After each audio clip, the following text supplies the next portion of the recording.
Se volvió a orinar. Susurraron desde el pasillo, creyendo que no los escuchaba. Mi corazón se detuvo por un segundo, como si 72 años de dignidad se hubieran desplomado con esas 4 palabras crueles. Hoy, te voy a contar algo que nunca pensé que contaría. Y si tú, por un segundo, sientes que esto te parece familiar, solo te pido que dejes un like y te suscribas, porque esta historia puede ayudar a alguien a acercarse al amor de Dios. Amén. Mi nombre es Eulalia Salvatierra y vivo en San Bartolomé del Monte, un pueblo de Guadalajara donde las casas de adobe abrazan las calles empedradas y la iglesia de Nuestra Señora del Perpetuo Socorro domina la plaza con sus campanadas que marcan el tiempo de los que ya no tenemos prisa. Tengo 72 años, y esa mañana de domingo de junio, como tantas otras, me levanté antes del alba para preparar el almuerzo familiar que había estado planeando toda la semana. En mi pequeña cocina, con sus azulejos de talavera desgastados por décadas de uso y el comal de barro que heredé de mi madre, encendí el fuego bajo la olla grande, donde se cocinaba el cocido que había aprendido a hacer cuando tenía apenas 18 años, y me casé con Roberto. El aroma del epazote y la hierbabuena se mezcló con el del cilantro fresco que había comprado en el mercado San Juan el día anterior, caminando 4 cuadras bajo el sol, porque ya no me alcanza para taxis. Llevaba puesto mi delantal de flores bordadas a mano, ese que solo uso para ocasiones especiales, porque pensé que el almuerzo con mis hijos y nietos era motivo de celebración. Había planchado mi blusa blanca la noche anterior. Me había peinado el cabello canoso en un moño bajo que enmarcaba mi rostro arrugado, pero que aún conservaba la dulzura que Roberto decía que lo había enamorado. Y me había puesto los aretes de perlas pequeñas que fueron regalo de bodas de mis padres, ya fallecidos. La mesa del comedor la había puesto con el mantel de encaje que bordé durante mis primeros años de matrimonio, cuando creía que la paciencia y el amor eran suficientes para construir una familia feliz. Los platos de cerámica de Talavera, comprados uno por uno durante años de ahorro, brillaban bajo la luz que se filtraba por la ventana que daba al pequeño patio donde crecían las bugambilias rosadas que planté cuando nació mi primer hijo, Geray. Había cocinado desde las 5 de la mañana. El cocido con garbanzo, calabaza y elote tierno, arroz rojo con zanahoria y chícharos, frijoles refritos con queso fresco desmoronado encima, y tortillas hechas a mano en el comal, una por una, como me enseñó mi madre en esta misma cocina cuando yo tenía 12 años, y ella me decía que algún día alimentaría a mi propia familia con estas mismas manos, que ahora temblaban ligeramente por la edad, pero que aún recordaban cada movimiento necesario para amasar la masa perfecta. Durante toda la mañana, mientras cocinaba, recé el rosario en silencio, como lo había hecho durante los últimos 54 años de viudez. Cada cuenta entre mis dedos era una súplica por la salud de mis hijos, por la felicidad de mis nietos, por la paz en nuestro hogar que a veces se sentía más vacío que lleno, más triste que alegre, pero que seguía siendo el lugar donde había criado a mis 3 hijos y donde había vivido los momentos más importantes de mi vida. Geray llegó con su esposa Noelia y sus 2 hijas, Aitana de 16 años y Paloma de 13. Mi hijo menor, Sebastián, vino solo porque se había divorciado el año anterior y los niños se quedaban con su madre los domingos. Mi hija Esperanza no pudo venir porque vive en Ciudad de México y los pasajes de autobús están muy caros. Me había dicho por teléfono el sábado por la noche, aunque yo sabía que tenía dinero suficiente, pero prefería gastarlo en otras cosas que no incluían visitar a su madre anciana.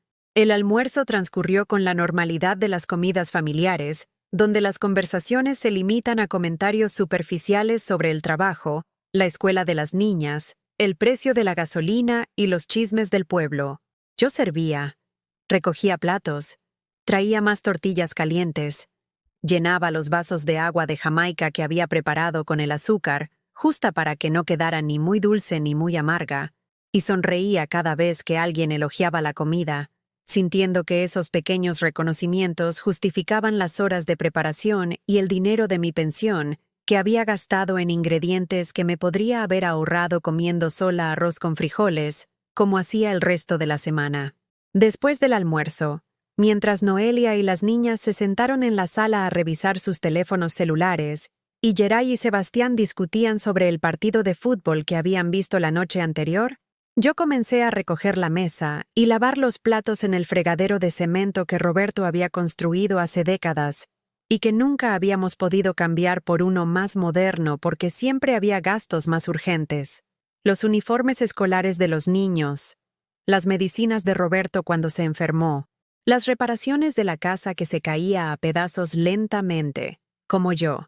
Fue entonces cuando sentí la urgencia familiar que llegaba sin avisar desde hacía varios años. La vejiga ya no me obedecía como antes, y por más que trataba de controlarla, a veces mi cuerpo tomaba decisiones que mi mente rechazaba. Dejé los platos a medias y caminé rápidamente hacia el baño, con pasos cortos y apurados, rogándole a Dios que me diera tiempo suficiente para llegar con dignidad. Pero no fue suficiente. Un pequeño escape mojó la parte trasera de mi pantalón de lino beige, el que había comprado hace 3 años para la boda de mi sobrina, y que solo usaba en ocasiones especiales porque era de buena calidad y me hacía sentir elegante, a pesar de mi edad y mi figura que ya no era la de antes. Era apenas un poco de humedad, pero suficiente para que se notara una mancha oscura en la tela clara que me avergonzó profundamente, no tanto por el accidente físico, sino por lo que representaba, la pérdida del control, la confirmación de que mi cuerpo se estaba rindiendo ante el tiempo, la evidencia de que me estaba convirtiendo en lo que más temía, una carga. Pensé en cambiarme rápidamente, en disimular, en inventar alguna excusa sobre haber derramado agua, pero cuando salí del baño, ya había sido tarde.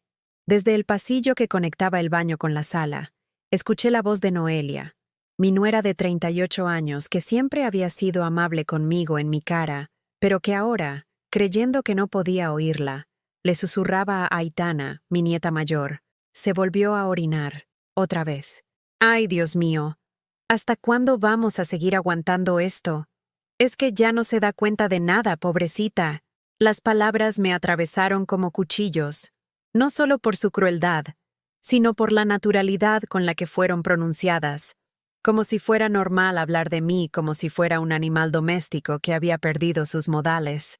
Pero lo que más me dolió fue la risita ahogada de Aitana, mi nieta que había crecido en mi casa, a quien había cuidado tantas tardes cuando sus padres trabajaban, a quien había enseñado a hacer tortillas y a quien había contado cuentos antes de dormir cuando se quedaba los fines de semana.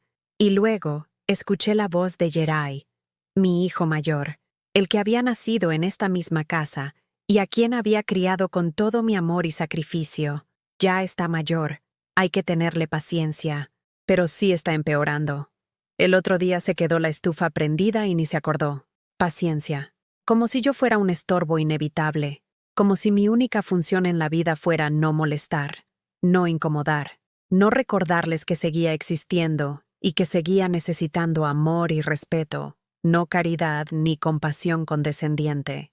Me quedé paralizada en el umbral del pasillo, con mi pantalón húmedo pegándose incómodamente a mis piernas temblorosas, sintiendo que mi mundo se desplomaba lentamente, como las paredes de adobe de la casa cuando llueve mucho y la estructura no puede sostener más peso del que fue diseñada para soportar.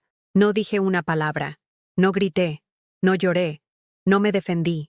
Me quedé ahí parada, invisible en mi propia casa, mientras mi familia decidía mi valor como si fuera mercancía defectuosa en el mercado de los domingos. Caminé en silencio hacia mi recámara. El mismo silencio que había mantenido durante 54 años. El mismo silencio que guardé cuando parí a Geray sola en este cuarto, porque Roberto estaba trabajando en la milpa y no llegó a tiempo. El mismo silencio con el que cuidé a mi esposo durante 9 años de diabetes, inyectándole insulina cada mañana, preparándole comidas especiales, llevándolo al médico en camión porque no teníamos carro, hasta que murió en mis brazos una madrugada de diciembre sin decirme ni un gracias por todo lo que había sacrificado por él. Me senté en la orilla de mi cama matrimonial, esa cama de fierro forjado donde habían nacido mis 3 hijos, donde había pasado noches enteras velando sus fiebres, donde había llorado en silencio tantas veces que las lágrimas habían dejado manchas permanentes en la almohada que nunca nadie notó. La colcha tejida a gancho que había hecho durante el embarazo de Esperanza, cuando creía que cada puntada era una oración de amor por la familia que estaba construyendo, ahora me parecía un sudario bordado con ilusiones muertas. Sobre la cómoda de madera de pino que Roberto había comprado en abonos cuando nos casamos, estaban las fotografías que nadie más miraba, pero que yo limpiaba religiosamente cada semana. Mi boda en la iglesia del pueblo, con mi vestido blanco sencillo y el ramo de nardos que corté del jardín de mi madrina. Los bautizos de mis hijos, cada uno envuelto en el mismo ropón de encaje que había tejido mi abuela. Las primeras comuniones, las graduaciones, las bodas. Una galería de momentos felices que ahora me parecían actuaciones donde yo había interpretado el papel de la madre perfecta sin darme cuenta de que para mis propios hijos yo siempre había sido solo eso, una actriz en su obra, prescindible cuando la función terminara.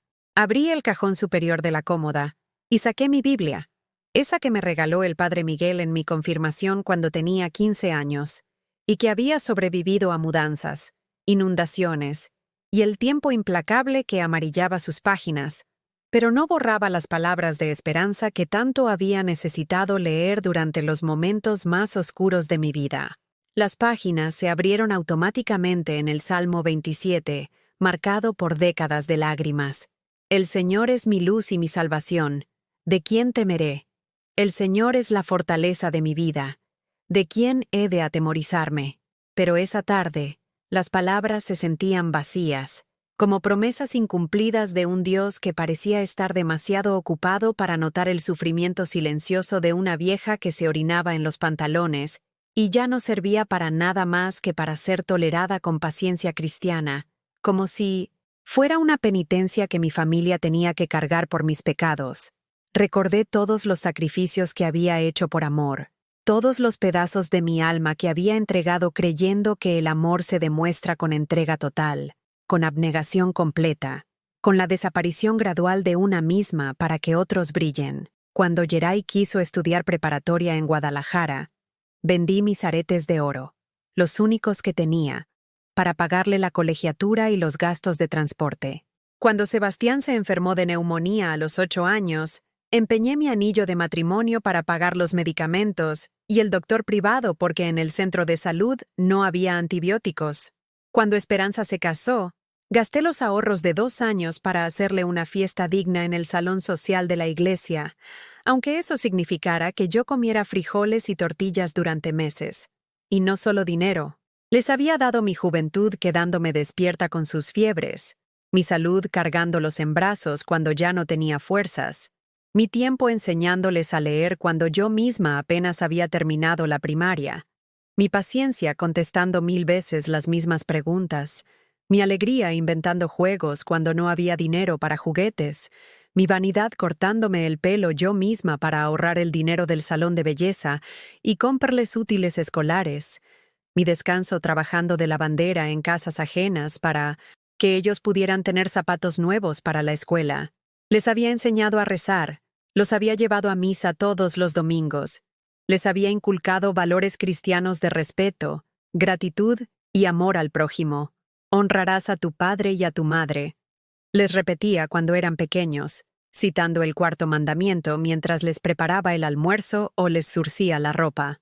Pero ahora me daba cuenta de que había criado hijos que conocían las palabras pero no entendían su significado, que podían recitar oraciones pero no sentir compasión. Durante años, había justificado cada desplante, cada olvido, cada muestra de indiferencia. Cuando no me felicitaron en mi cumpleaños 70, pensé que estaban ocupados. Cuando dejaron de invitarme a las posadas navideñas porque era mucha molestia llevarme y traerme, acepté quedarme sola viendo las luces de colores desde mi ventana.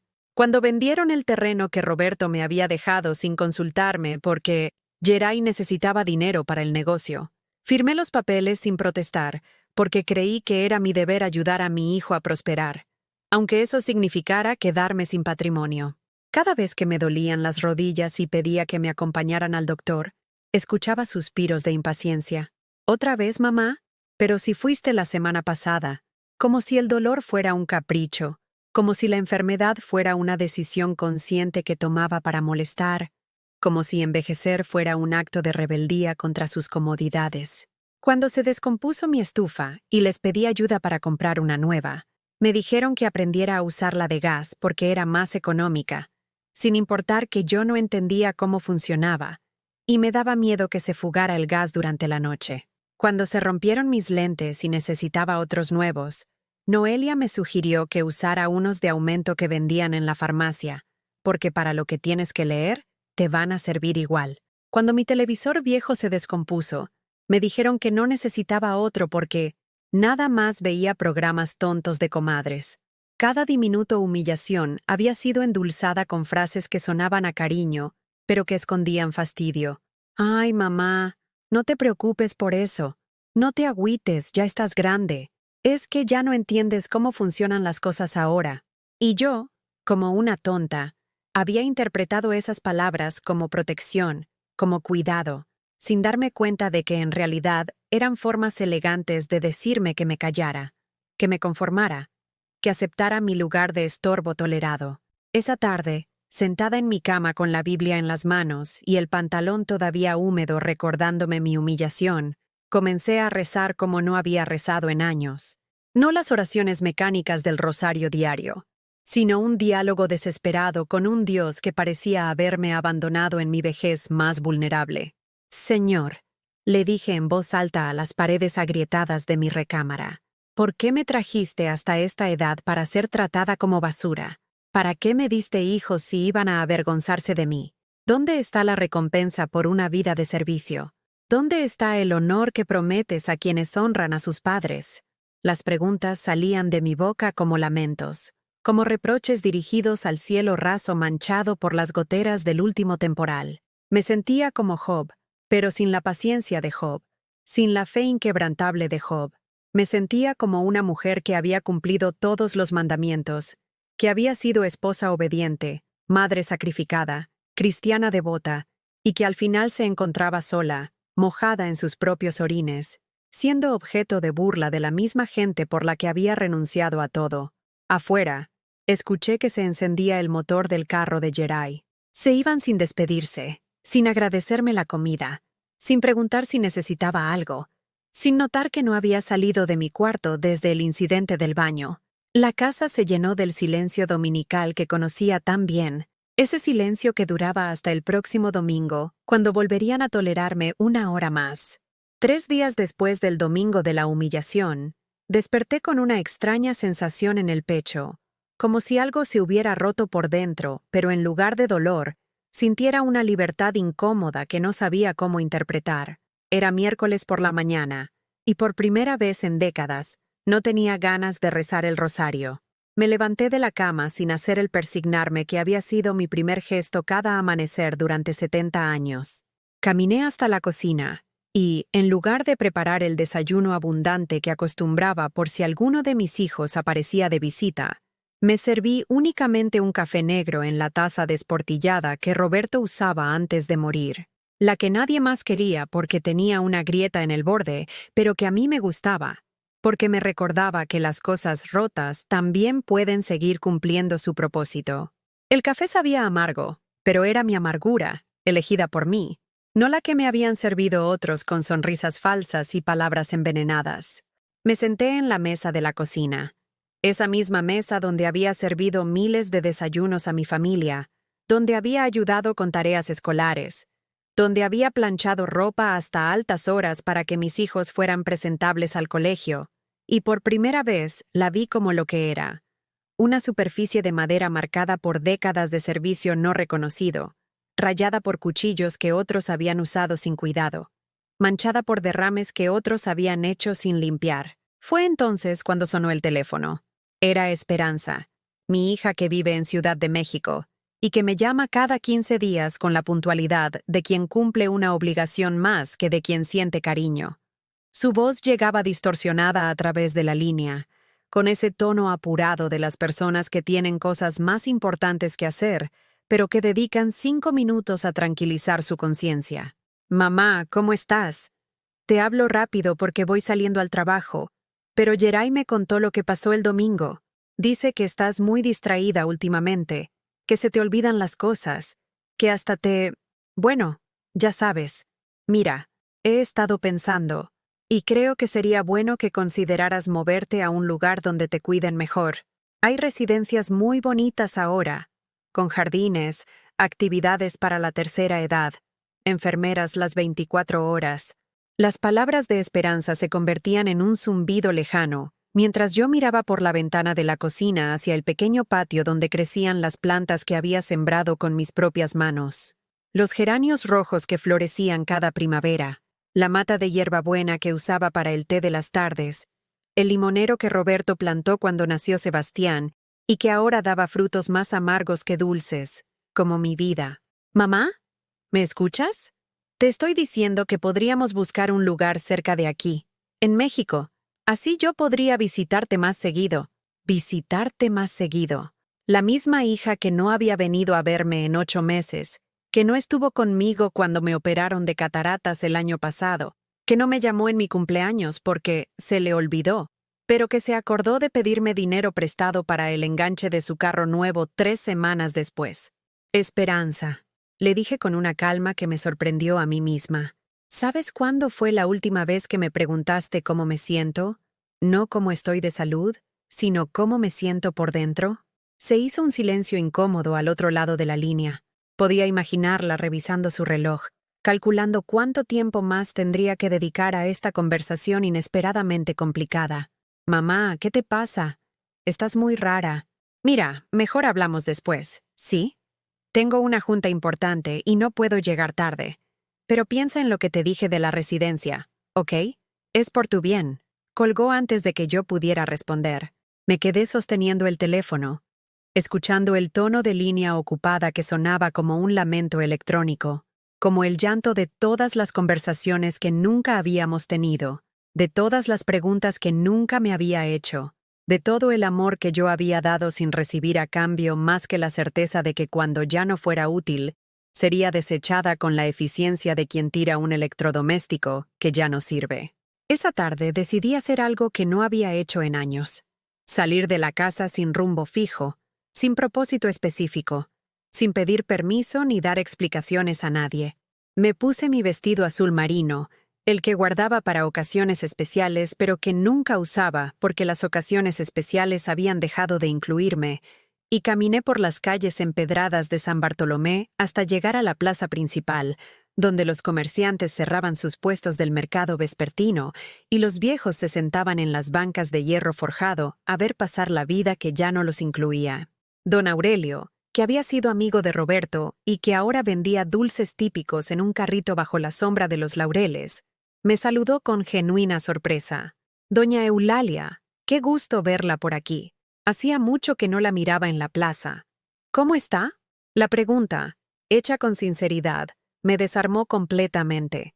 Alguien me había visto, alguien notaba mi ausencia, alguien se alegraba de encontrarme. Me senté en la banca junto a su puesto y, sin saber por qué, comencé a llorar.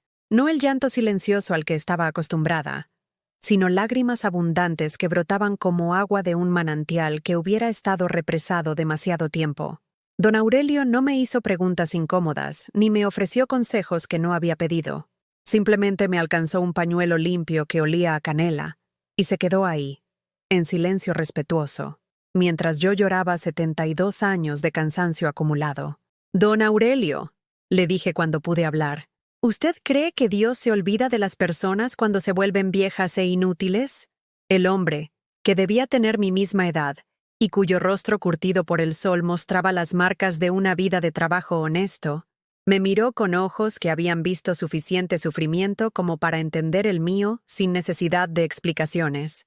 Doña Eulalia, en mis 75 años he aprendido que Dios nunca olvida, pero a veces permite que pasemos por valles oscuros para que aprendamos a caminar con nuestra propia luz, no con la que otros proyectan sobre nosotros.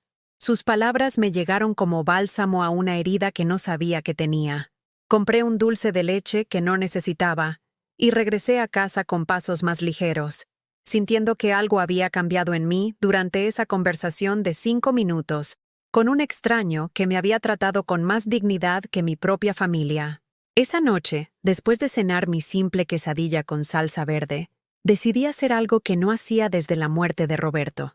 Escribir en el diario que él me había regalado en nuestro 20º aniversario de bodas, y que había permanecido en blanco porque siempre había estado demasiado ocupada cuidando de otros como para cuidar de mis propios pensamientos. Escribí: hoy alguien se alegró de verme. Hoy alguien notó mi ausencia. Hoy descubrí que tal vez el problema no es que Dios me haya abandonado, sino que yo me abandoné a mí misma hace tanto tiempo que ya no recuerdo quién era antes de convertirme en la madre de, la esposa de, la abuela de. ¿Quién soy yo cuando no estoy definida por mi utilidad para otros? La pregunta quedó flotando en el aire de mi recámara como incienso en la iglesia, perfumando mis sueños con posibilidades que hacía décadas no me permitía imaginar. Al día siguiente, jueves, tomé otra decisión que habría sido impensable la semana anterior: no cocinar para el caso de que alguno de mis hijos apareciera de sorpresa. Por primera vez en décadas, mi estufa permaneció apagada durante todo el día, y yo me senté en el patio a leer la Biblia no buscando consuelo para el sufrimiento, sino buscando respuestas para la liberación que comenzaba a germinar en mi pecho, como una semilla que hubiera estado enterrada bajo capas de abnegación, y que finalmente encontraba tierra fértil donde crecer. El viernes por la mañana, mientras limpiaba el polvo de los retratos familiares que nadie más miraba, encontré una carta que cambiaría mi vida para siempre. Estaba metida detrás del marco de mi foto de bodas, amarillenta por el tiempo, escrita con la letra temblorosa de Roberto durante sus últimos días de vida. Mi querida Eulalia, decía, si estás leyendo esto, significa que ya me fui y tú estás haciendo limpieza de nuestras cosas. Hay algo que nunca te dije, porque no quería preocuparte mientras yo estaba enfermo, pero ahora que ya no estaré contigo, necesitas saberlo. La casa no está a nombre de mis hermanos como siempre pensaron. Cuando mi padre murió, el testamento decía que la propiedad sería para el hijo que cuidara mejor de nuestra madre. Yo la cuidé hasta su muerte, así que la casa es mía. Pero hace 5 años, cuando me diagnosticaron la diabetes, fui al notario y puse todo a tu nombre. También hay otras cosas que no sabes. Tengo un seguro de vida que nunca cobré, acciones en la cooperativa lechera de Don Pascual, y un terreno en las afueras del pueblo que compré sin decirte para darte una sorpresa. Todo está en una caja de seguridad en el banco. El número de cuenta y la llave están cosidos dentro de tu colchón, en la esquina donde duermes. Perdóname por no habértelo dicho antes, pero quería que fuera tu seguridad cuando ya no estuviera yo para protegerte. Eres más fuerte de lo que crees, mi amor, y vales más de lo que te han hecho creer. Las palabras danzaban frente a mis ojos como mariposas que no podía atrapar. Durante 9 años había creído que dependía de la caridad de mis hijos, que era una carga económica, que mi única herencia había sido la obligación moral de cuidarme que les había dejado a ellos. Pero Roberto, mi Roberto que a veces parecía no valorarme lo suficiente, me había dejado no solo un patrimonio, sino una lección sobre el amor verdadero que se demuestra en acciones silenciosas, no en palabras vacías. Con manos temblorosas, fui hacia mi colchón y busqué en la esquina donde había dormido durante décadas, sin saber que bajo mi cabeza reposaba mi libertad. Ahí estaba, cosido con hilo grueso en una bolsita de tela, una llave pequeña y un papel con números que no significaban nada para mí, pero que representaban todo lo que nunca había imaginado poseer. Esa tarde, caminé hasta el Banco del Pueblo, un edificio de cantera rosa con ventanas enrejadas, que siempre me había intimidado porque creía que no era un lugar para gente como yo. La empleada, una joven llamada Fernanda que había sido alumna de catecismo cuando yo ayudaba en la parroquia, me recibió con sorpresa cuando le expliqué lo que necesitaba. «¿Doña Eulalia? No sabía que usted tenía cuenta con nosotros. Déjeme revisar. Dios mío. Señora, aquí dice que usted es propietaria de varios bienes y que tiene una cantidad considerable de dinero acumulado entre el seguro de vida y los intereses de las acciones. ¿Nunca había venido a revisar su cuenta? Los números que me mostró en la pantalla de la computadora me parecían ficticios, imposibles. Durante 9 años había vivido con la pensión mínima, comiendo frijoles y tortillas, remendando ropa vieja, pidiendo prestado para emergencias médicas mientras en una caja fuerte reposaba lo suficiente para vivir con dignidad el resto de mi vida. Pero más que el dinero, lo que me impactó fue el amor. Roberto había pensado en mí, había planeado mi futuro, me había protegido incluso después de muerto. Mientras yo creía que había sido una esposa tolerada, él me había demostrado que había sido una esposa valorada, respetada, amada de una manera que yo no había sabido interpretar, porque estaba acostumbrada a medir el amor con las demostraciones dramáticas que nunca llegaron, no con los gestos silenciosos que habían estado ahí todo el tiempo. Salí del banco sintiéndome como una mujer completamente diferente. No era rica, pero tampoco era la indigente emocional y económica que había creído ser. Tenía opciones, tenía poder de decisión, tenía la capacidad de decir que no sin consecuencias devastadoras. El sábado por la mañana, Geray llegó sin avisar, como acostumbraba a hacer cuando necesitaba algo. Entró a la casa con la familiaridad de quien se siente dueño del espacio. Se sirvió café sin preguntar y se sentó en la mesa de la cocina, con el aire de quien va a anunciar decisiones importantes. Mamá, Noelia y yo hemos estado hablando, y creemos que ha llegado el momento de tomar algunas decisiones difíciles sobre tu situación. Ya no puedes vivir sola. Eso está claro. El domingo te orinaste.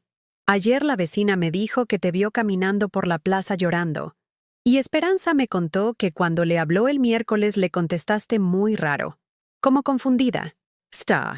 Me quedé callada, dejándolo hablar, observando a este hombre de 46 años que había salido de mis entrañas y que ahora me hablaba como si fuera una niña problemática, no como la mujer que había sacrificado su juventud, su salud y sus sueños para que él pudiera convertirse en el adulto que ahora me juzgaba.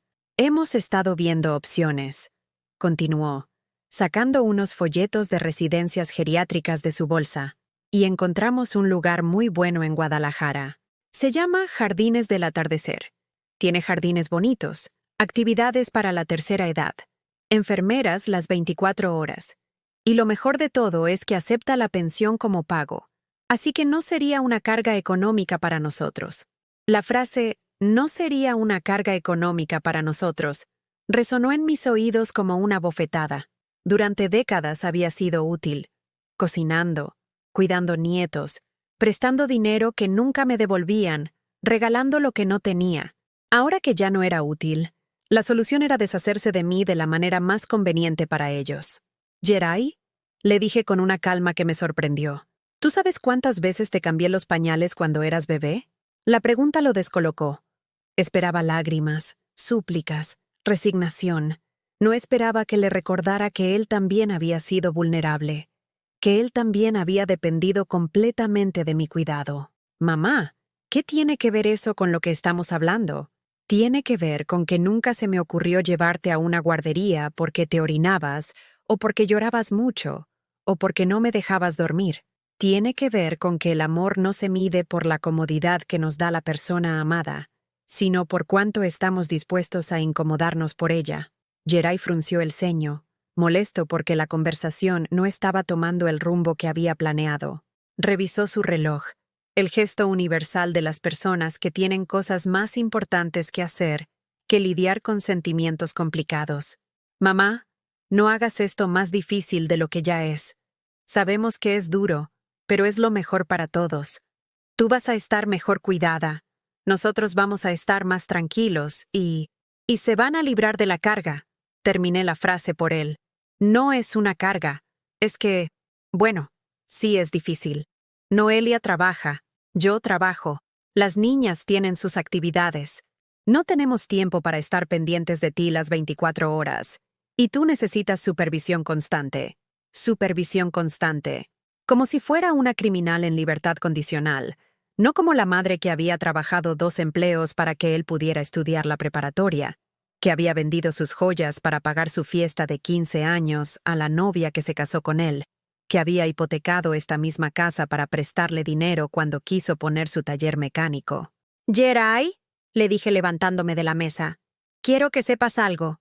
Esta casa es mía, el terreno de atrás también es mío, y tengo dinero suficiente para vivir dignamente sin ser una carga para nadie. Tu padre me dejó todo bien arreglado antes de morir. Vi cómo sus ojos se abrieron con sorpresa, después con incredulidad, y finalmente con algo que parecía cálculo. Durante unos segundos, el hijo que había venido a deshacerse de su madre inconveniente se transformó en el hombre que acababa de descubrir que esa madre tenía valor económico. ¿Qué quieres decir con que tienes dinero? ¿Cuánto dinero?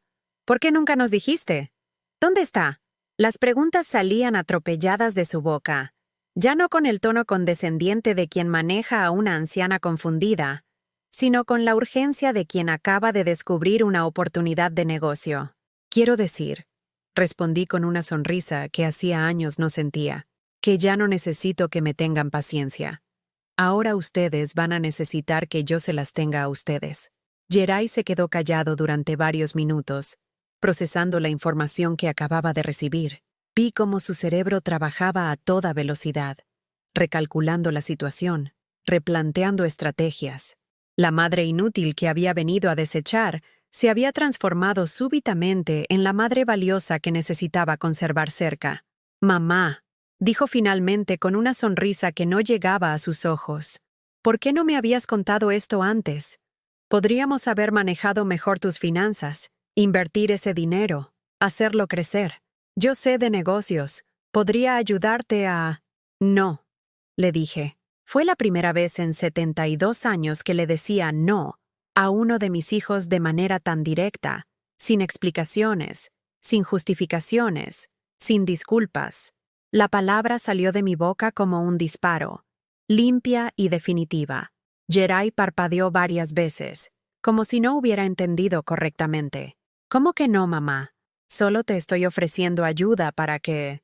«No necesito tu ayuda para manejar mi dinero», repetí con una calma que me asombró a mí misma. «Durante 9 años viví con la pensión mínima mientras ustedes asumían que era pobre. Nunca se les ocurrió preguntarme si necesitaba algo, ayudarme con los gastos médicos, invitarme a cenar a un restaurante. Ahora que saben que tengo recursos, de repente soy una madre que merece atención. ¿No te parece conveniente?» Vi cómo el color subía a sus mejillas. Geray no estaba acostumbrado a que lo confrontaran, especialmente no su madre sumisa que había pasado décadas evitando cualquier conflicto que pudiera incomodar a sus hijos. «No es eso, mamá. Es que... Bueno, si hubiéramos sabido que tenías dinero, las cosas habrían sido diferentes. Pero tú nunca dijiste nada. Siempre te quejabas de que no te alcanzaba la pensión. Me quejaba porque esperaba que mis hijos se preocuparan por mí, no porque necesitara su dinero. Esperaba que me visitaran porque me querían, no porque yo fuera útil. Esperaba que me trataran con respeto porque soy su madre, no porque fuera conveniente hacerlo». Geray se levantó de la mesa y comenzó a caminar en círculos por la cocina, un hábito que tenía desde niño cuando se frustraba porque las cosas no salían como él esperaba. «Mira, mamá, creo que estás confundida. Nosotros siempre te hemos querido, siempre nos hemos preocupado por ti. Si estábamos pensando en la residencia es precisamente porque nos preocupa tu bienestar, tu seguridad». «Geray», lo interrumpí. «El domingo pasado me oriné en los pantalones. En lugar de acercarse a preguntarme si estaba bien, si necesitaba ayuda, si me sentía enferma, tu esposa y tu hija se rieron de mí en el pasillo como si fuera un animal del zoológico. Tú dijiste que había que tenerme paciencia, como si fuera un estorbo. ¿Eso es preocuparse por mi bienestar?» Sus pasos se detuvieron. Por primera vez en décadas, mi hijo mayor no tenía una respuesta rápida, una justificación elegante, una manera de voltear la situación para quedar como el hijo considerado que solo actuaba por amor. Eso fue un malentendido. Noelia no quiso ser cruel, solo estaba preocupada porque les da vergüenza tener una madre vieja que se orina encima. Terminé la frase por él. «¿Y sabes qué, Geray? Es normal que les dé vergüenza. Lo que no es normal es que después de avergonzarse de mí, quieran controlar mi dinero». En ese momento sonó el teléfono. Era Noelia, probablemente ansiosa por saber cómo había resultado la conversación sobre la residencia. Geray contestó con la urgencia de quien necesita refuerzos en una batalla que está perdiendo. «Noelia, mi mamá dice que tiene dinero, que mi papá le dejó propiedades y...» «¿Cómo que ya sabías? ¿Desde cuándo lo sabías?» Vi cómo el rostro de Geray pasaba por varias emociones: sorpresa, confusión, enojo. Aparentemente, Noelia había sabido desde hacía tiempo sobre mi situación económica, pero habían decidido mantenerme en la ignorancia mientras planeaban internarme. ¿Por qué no me dijiste?, gritó al teléfono. ¿Cómo que era mejor así? ¿Mejor para quién?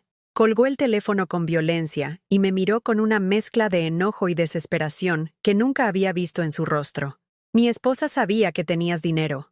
Lo supo cuando fuimos al banco a tramitar lo de la pensión hace 2 años. El empleado le mencionó que tenías otros ingresos, pero ella me dijo que había sido un error del sistema. La revelación me golpeó como un puñetazo en el estómago. No solo habían planeado deshacerse de mí, lo habían hecho sabiendo que yo tenía recursos, sabiendo que no era la carga económica que fingían que era. Habían decidido mantenerme en la pobreza artificial mientras ahorraban los gastos de cuidar a su madre. Geray, le dije levantándome de la mesa, quiero que salgas de mi casa. ¿Qué? Mamá, no puedes hablar en serio. Soy tu hijo, esta también es mi casa. Aquí nací, aquí crecí, esta es mi casa. Y te estoy pidiendo que salgas. No me voy a ir.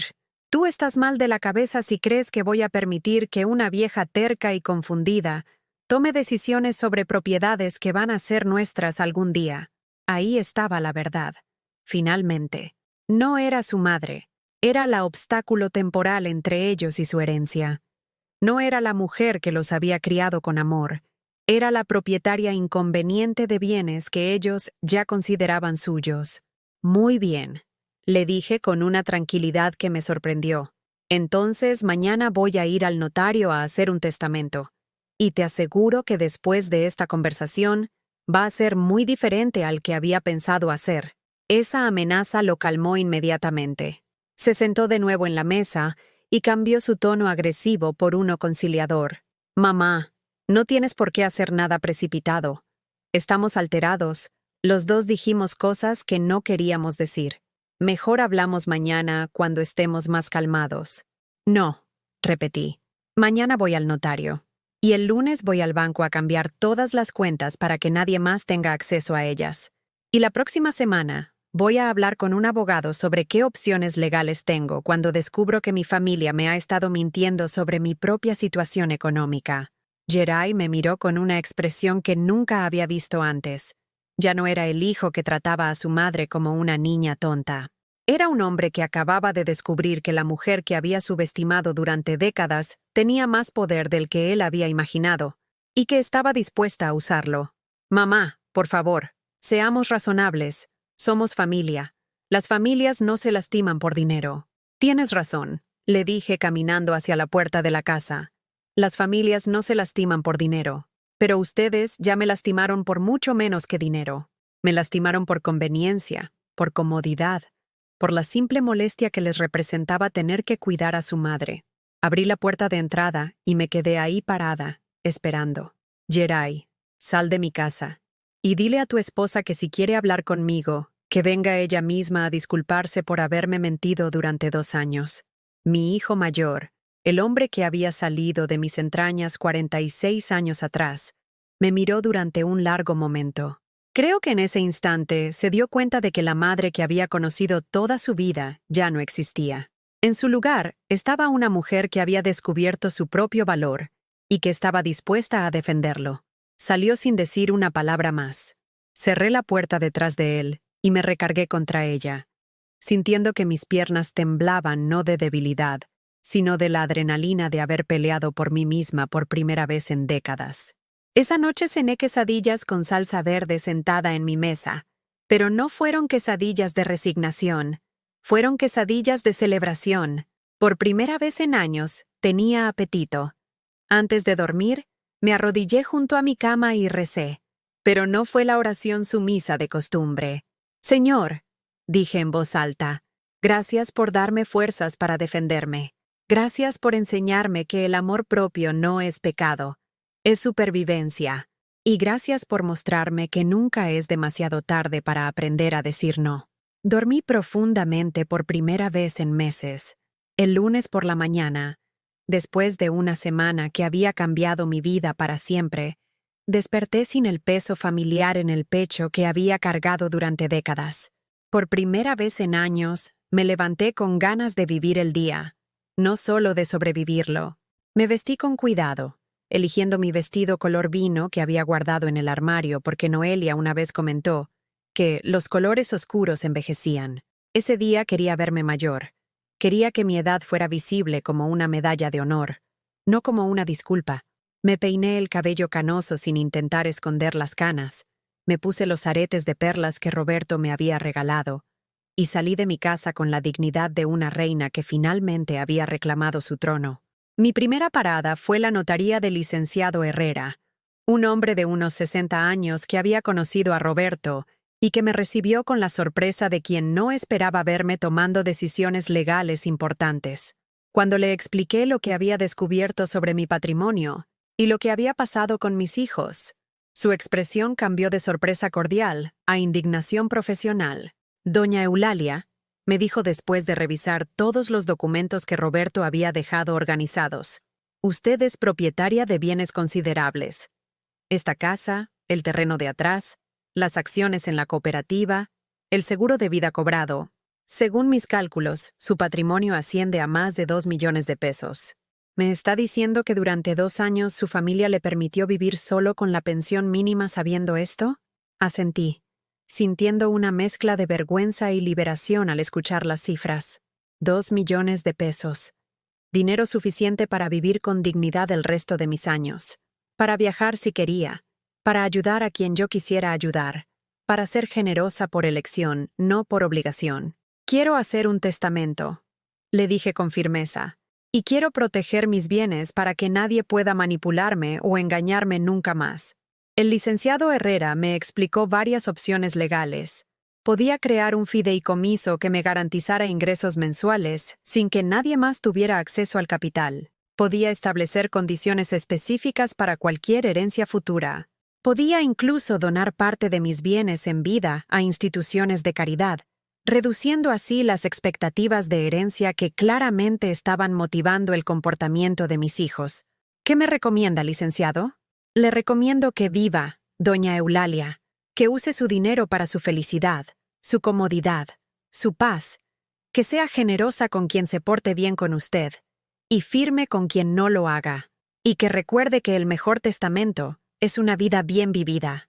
Salí de la notaría sintiéndome blindada legalmente, pero más importante aún, sintiéndome dueña de mi destino por primera vez en décadas. Mi segunda parada fue la casa de doña Carmen, mi vecina de 80 años que vivía sola desde que murió su esposo, y que siempre había sido amable conmigo cuando nos encontrábamos en el mercado o en la iglesia.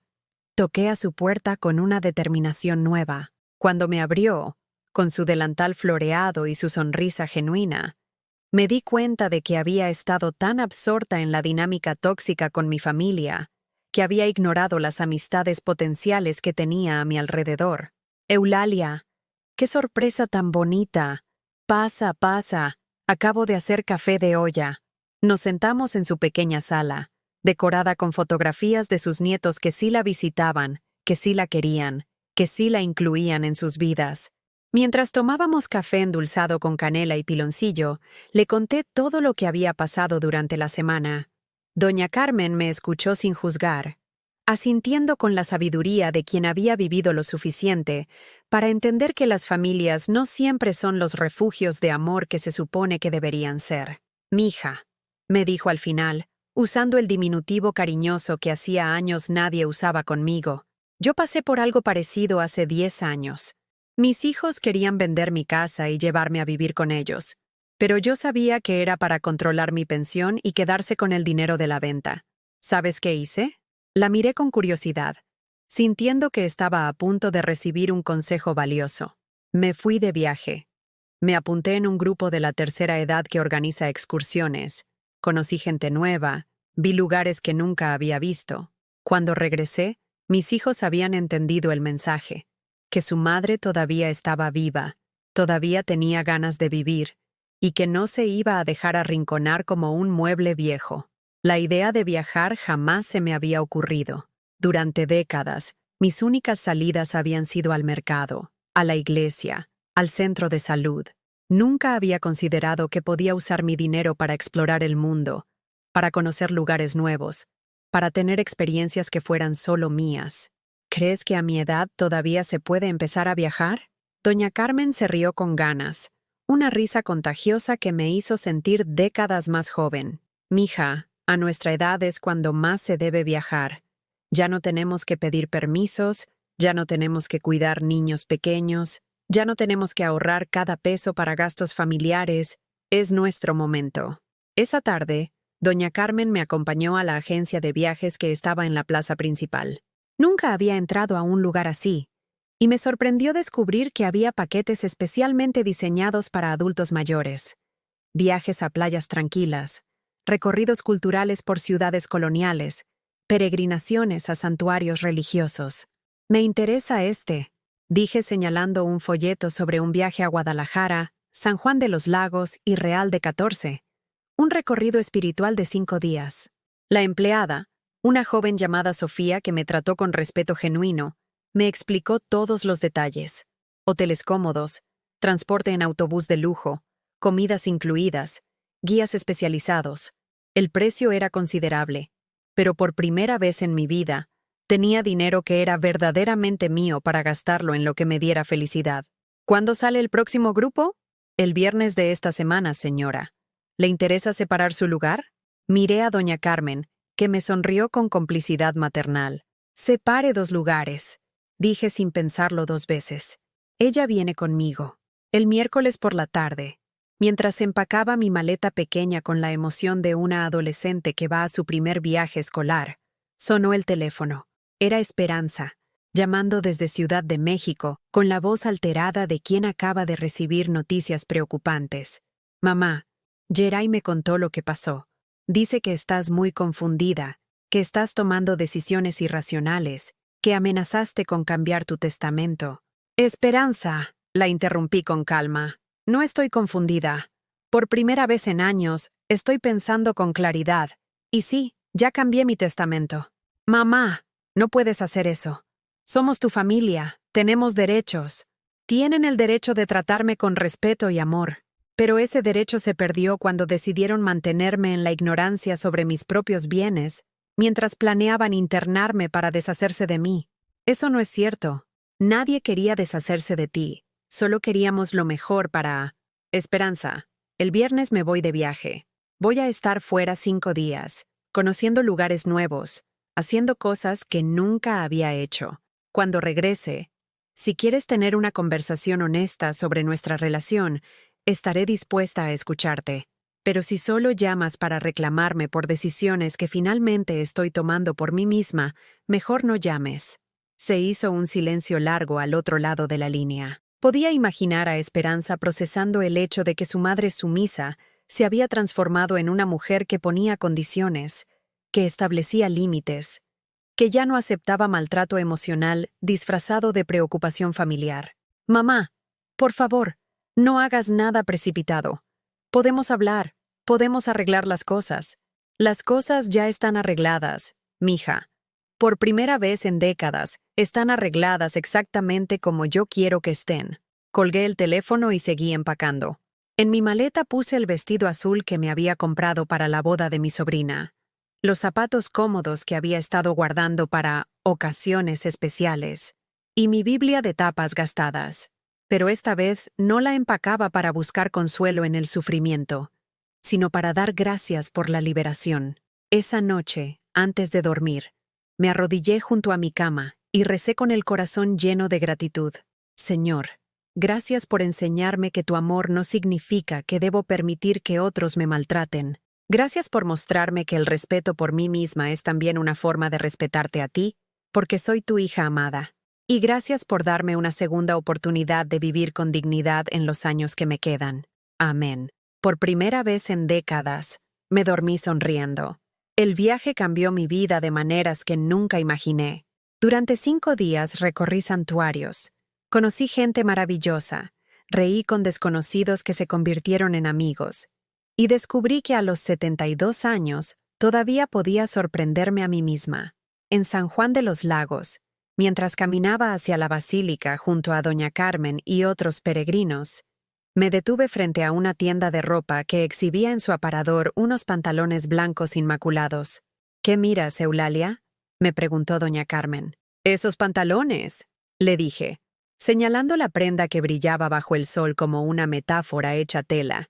«Quiero comprar unos pantalones blancos». «¿Blancos?» «Mija, los pantalones blancos son muy delicados. Se ensucian con cualquier cosa». «Exactamente», le respondí con una sonrisa que ella no entendió, pero que yo sentí hasta los huesos. Entré a la tienda y le pedí a la vendedora, una mujer madura llamada Patricia, que me mostrara los pantalones blancos más hermosos que tuviera. Me probé varios hasta encontrar unos de lino blanco inmaculado que me quedaban perfectos, que realzaban mi figura sin ocultar mi edad, que me hacían sentir elegante y poderosa. «Señora, ¿está segura?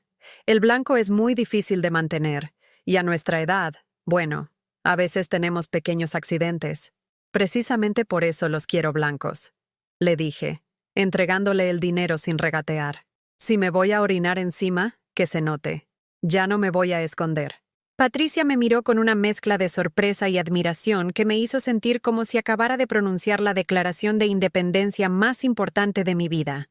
Me puse los pantalones blancos ese mismo día para visitar la basílica. Mientras caminaba hacia el altar mayor, sintiendo la tela fresca contra mis piernas, recé no pidiendo milagros imposibles, sino agradeciendo el milagro que ya había recibido, la capacidad de amarme a mí misma lo suficiente como para defenderme. «Virgencita de San Juan», le susurré a la imagen que había consolado a millones de peregrinos. «Gracias por enseñarme que la dignidad no está en ocultar lo que somos, sino en aceptarlo con la frente en alto». El grupo de viaje se convirtió en mi nueva familia espiritual. Conocí a Esperanza López, curiosamente, con el mismo nombre de mi hija, una viuda de Zacatecas que había decidido viajar después de que sus hijos la trataran como estorbo. A don Ramiro, un jubilado de Morelia que había descubierto el gozo de la independencia después del divorcio. Y a las hermanas Contreras, dos solteronas de Aguascalientes que habían dedicado su vida a cuidar padres ancianos y que ahora, libres de obligaciones familiares, se dedicaban a conocer el mundo. Todos teníamos historias similares. Familias que nos habían dado por perdidos, hijos que nos veían como cargas, sociedades que nos consideraban invisibles. Pero juntos, en ese autobús que recorría carreteras polvorientas entre santuarios y ciudades coloniales, éramos visibles, valiosos, llenos de vida. ¿Saben qué es lo más triste?, dijo Esperanza López mientras compartíamos una comida en Zacatecas. Que nuestros hijos creen que porque tenemos arrugas, ya no tenemos sueños. «Lo más bonito», agregó don Ramiro, «es descubrir que estaban equivocados». Regresé a San Bartolomé del Monte con 2 maletas en lugar de una, llenas de recuerdos, fotografías, artesanías y 3 pares de pantalones blancos más que había comprado en diferentes ciudades. Pero más importante, regresé con un grupo de WhatsApp llamado Aventureros de la Tercera Edad, con planes para el siguiente viaje, y con la certeza de que mi vida acababa de comenzar a los 72 años. Doña Carmen me acompañó hasta mi casa, cargando su propia maleta llena de souvenirs y sonrisas. «Eulalia», me dijo antes de irse a su casa, «creo que este viaje nos cambió la vida a las dos». «No», le corregí, «este viaje nos devolvió las vidas que habíamos perdido». Esa noche, mientras desempacaba y organizaba mis fotografías del viaje, escuché que tocaban a mi puerta. Era Geray, pero no venía solo. Lo acompañaban Noelia, las niñas, y para mi sorpresa, Esperanza, que había viajado desde Ciudad de México. Los invité a pasar, pero esta vez no corrí a la cocina a prepararles café. Esta vez me senté en mi sala, con mis pantalones blancos puestos, y esperé a que ellos dijeran lo que habían venido a decir. Geray carraspeó incómodamente antes de hablar. «Mamá, venimos a disculparnos. Hemos estado hablando entre nosotros y nos damos cuenta de que tal vez no te hemos tratado como mereces». «Tal vez», repetí, saboreando la palabra. «Tal vez». Noelia tomó la palabra, con lágrimas en los ojos que no sabía si eran genuinas o calculadas. «Eulalia, yo sé que cometí un error al no decirte lo del dinero. Pensé que era mejor que no te preocuparas por esas cosas, que nosotros nos encargaríamos de todo. ¿Te encargarías de mentirme durante 2 años mientras yo comía frijoles y ustedes sabían que tenía dinero para comer mejor? Esperanza intervino con la voz quebrada de quien está genuinamente arrepentida. Mamá, cuando Geray me contó todo lo que había pasado, me di cuenta de que yo también he sido una hija terrible. No te he visitado, no he estado pendiente de ti. Y cuando te llamé la otra semana solo fue para presionarte a que hicieras lo que nosotros queríamos. ¿Os? ¿Y por qué cambiaron de opinión ahora? Les pregunté con curiosidad genuina. ¿Qué pasó entre la semana pasada, cuando querían internarme, y hoy, cuando vienen a disculparse? Aitana, mi nieta de 16 años, se acercó tímidamente. Abuela, cuando papá nos contó que te habías ido de viaje sola, al principio pensamos que estabas loca, pero después me puse a pensar en cómo te hemos tratado, y me dio mucha vergüenza. Mis amigas siempre me preguntan por qué no hablo de ti, por qué no te visito, por qué no te presumo como ellas presumen a sus abuelas. Sus palabras me llegaron al corazón de una manera que no esperaba. Mi nieta, la que se había reído de mí el domingo de la humillación, estaba reconociendo su error con una honestidad que los adultos de la familia habían tardado décadas en mostrar. Aitana, mi niña, ¿sabes por qué me compré pantalones blancos? Ella negó con la cabeza, mirando la prenda que había notado desde que entraron pero que no se había atrevido a comentar. Porque el domingo que me oriné, en lugar de preguntarme si estaba bien, se rieron de mí. Y yo me di cuenta de que llevaba años escondiéndome de ustedes, disculpándome por existir, fingiendo que no pasaba nada cuando todo pasaba. Los pantalones blancos son mi manera de decir que ya no me voy a esconder. Si me orino, se va a notar. Si cometo errores, van a ser visibles. Pero también si hago cosas hermosas, si vivo con dignidad, si soy feliz, eso también se va a notar. Geray se aclaró la garganta, claramente incómodo con la conversación emocional. Mamá, entendemos el mensaje. Y queremos que sepas que vamos a cambiar. Vamos a visitarte más. Vamos a incluirte en nuestros planes. Vamos a... No, los interrumpí suavemente. No van a cambiar porque yo se los pida. Van a cambiar si genuinamente se dan cuenta de que me merezco respeto y amor. Pero si solo cambian por miedo a perder su herencia, entonces no van a cambiar realmente. Saqué las fotografías de mi viaje y se las mostré. En cada imagen estaba yo sonriendo, abrazada con mis nuevos amigos, visitando lugares hermosos, viviendo aventuras. Miren estas fotos. ¿Ven a una vieja confundida que necesita que la internen? ¿O ven a una mujer que está viviendo la mejor época de su vida? Las fotografías hablaban por sí mismas. En cada una se veía a una mujer radiante, feliz, rodeada de gente que la valoraba, explorando el mundo con curiosidad y alegría. El mes que viene me voy a Puerto Vallarta, les anuncié. En diciembre voy a Oaxaca. Y en febrero, si Dios me da salud, voy a ir a España con un grupo de peregrinos a caminar una parte del Camino de Santiago.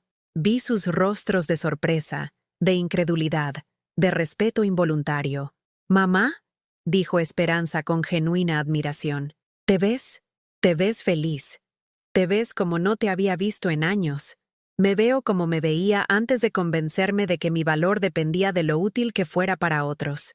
Me veo como Eulalia Salvatierra, no como la madre de, la abuela de, la viuda de, solo Eulalia.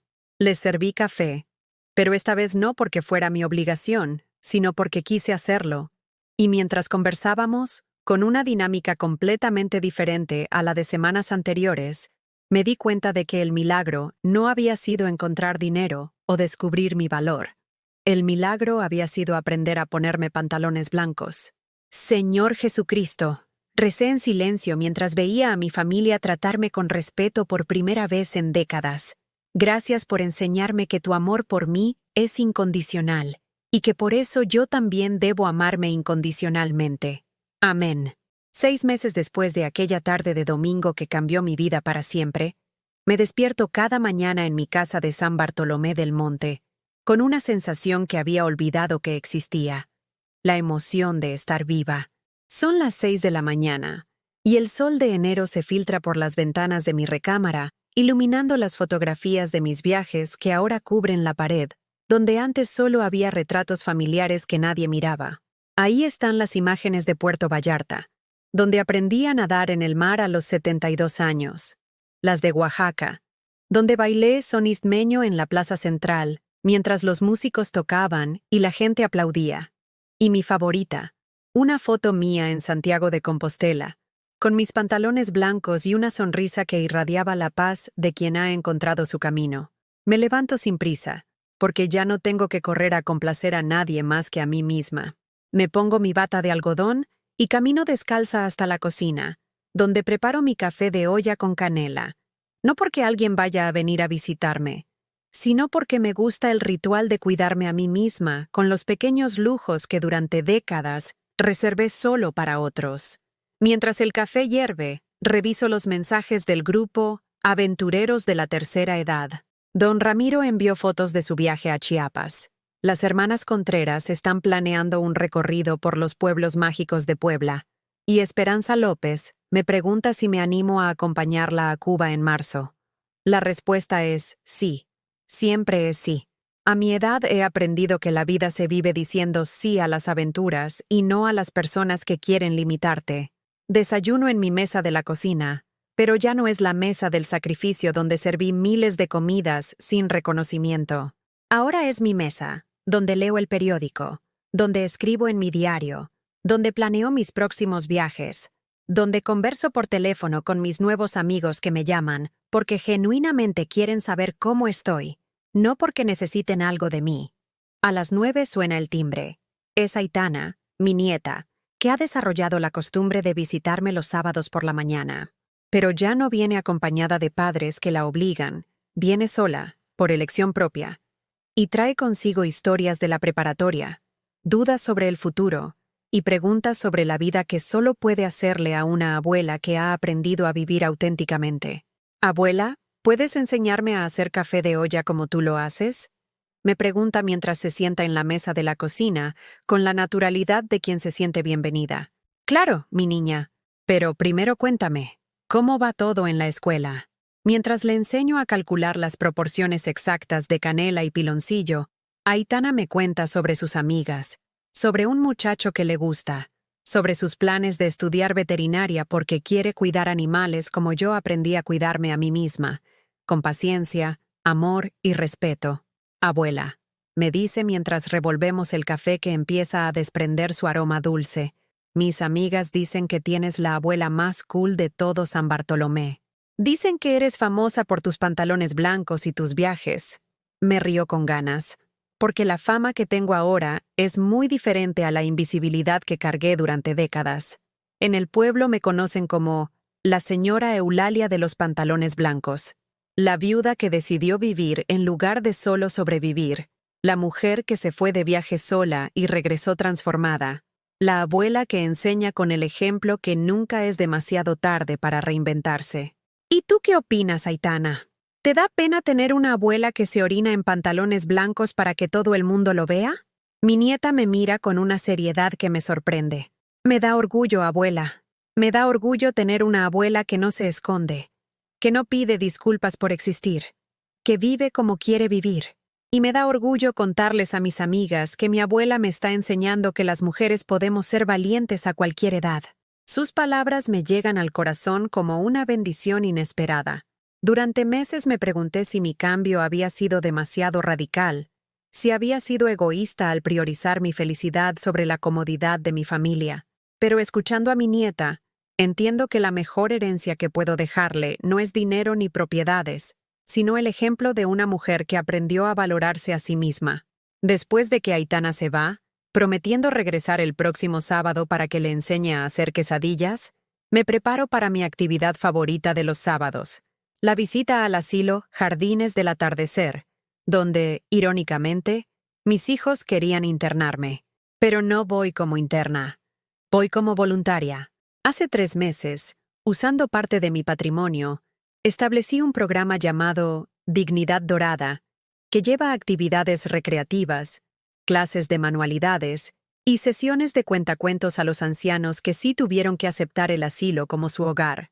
Cada sábado, Acompañada de otros voluntarios de mi grupo de viajeros, llegamos con materiales para hacer pulseras, ingredientes para cocinar juntos, o simplemente con tiempo para escuchar historias de vidas que merecen ser recordadas. Hoy llevo conmigo pantalones blancos para todas las señoras que quieran unirse a mi pequeña revolución de la dignidad. He descubierto que el color blanco tiene un poder transformador. Te obliga a caminar con cuidado, pero también te obliga a caminar con orgullo. Señora Eulalia, me dice doña Refugio, una interna de 85 años que se ha convertido en mi compañera de aventuras textiles. Traje a mis amigas para que les enseñe a hacer las pulseras que usted nos enseñó. Pasamos la tarde creando, riendo, compartiendo historias de épocas cuando éramos jóvenes y creíamos que nunca envejeceríamos. Pero ahora sabemos algo que no sabíamos entonces, que envejecer puede ser hermoso si lo haces con dignidad, propósito y amor propio. Al regresar a casa, me encuentro con una sorpresa. Geray, Noelia y las niñas están sentados en mi portal, esperándome con una paciencia que antes no tenían. Se han vuelto visitantes respetuosos de mi tiempo, no invasores de mi espacio. «Mamá», dice Geray levantándose cuando me ve llegar, «queríamos invitarte a cenar. Noelia cocinó tu mole favorito. La invitación me conmueve porque viene sin expectativas ocultas, sin agenda secreta. Desde que establecí mis límites y demostré mi independencia, nuestras relaciones se han vuelto más genuinas, más equilibradas. Ellos aprendieron a valorarme cuando descubrieron que podían perderme, y yo aprendí a amarlos sin sacrificarme. Me parece perfecto, les digo, pero después de cenar me voy a regresar a mi casa. Mañana tengo planes. ¿Qué planes, abuela?, pregunta Paloma con curiosidad genuina. Voy a misa de 8. Después voy a desayunar con doña Carmen para planear nuestro viaje a Veracruz. Y en la tarde voy a escribir en mi diario. Tengo una vida muy ocupada. Les digo con una sonrisa que no esconde mi satisfacción. Durante la cena, que transcurre con conversaciones genuinas y risas compartidas, observo a mi familia tratándome como lo que siempre debí ser para ellos. Una persona completa, con intereses propios, opiniones válidas, y una vida que vale la pena vivir independientemente de lo útil que pueda ser para otros. Cuando regreso a casa esa noche, me siento en mi sala con una taza de té de manzanilla y abro mi diario en una página en blanco. Escribo. Hoy cumplí exactamente 6 meses de haber comprado mis primeros pantalones blancos. No sabía entonces que esa compra impulsiva en San Juan de los Lagos iba a ser el símbolo de mi renacimiento.